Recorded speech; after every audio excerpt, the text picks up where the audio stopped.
الأستاذ طارق الحمودي عن حيك الطنجاويات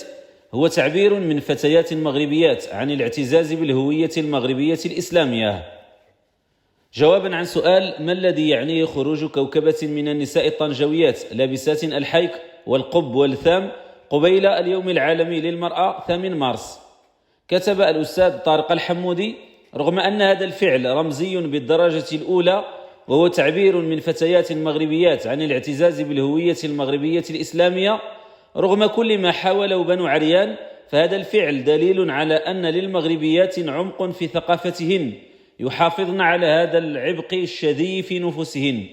وأضاف الباحث في تاريخ الفكر والحضارة في منشور على حسابه في فيسبوك: صحيح أن الحيك الأبيض اختفى تقريبا ومثله القب والثام، إلا أن تغطية البدن والوجه كان ولا يزال اختيار كثير من النساء المغربيات، وإن اختلف شكل اللباس بسبب الانفتاح الإيجابي والتسامح المغربي مع الثقافات الإسلامية،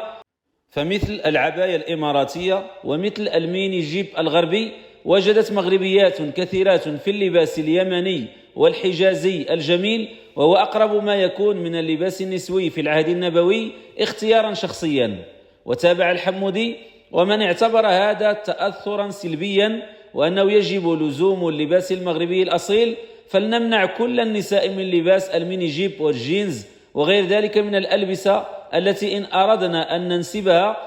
نسبناها لأوروبا وأمريكا، وليعدن جميعا إلى الحيك والقب مع الثام، وإلا فلندع نساءنا يخترن، ولنترك لأهل العلم والدعاة فرصة النصح والتصحيح والتوجيه بالتي هي أحسن، وليبتعد أتباع أفلاطون عن سياسة التضييق والإرهاب والتدليس والكذب والإقصاء. وختم تدوينته بالتأكيد على أن أتباع أفلاطون من بني عريان يعيشون حالة كآبة شديدة والضيق في النفس يزداد، ولذلك يلجؤون إلى فرض زبالات أذهانهم على المغاربة، فليكفوا عن دعوى العقل والتنوير، إن هو إلا بقل وتزوير.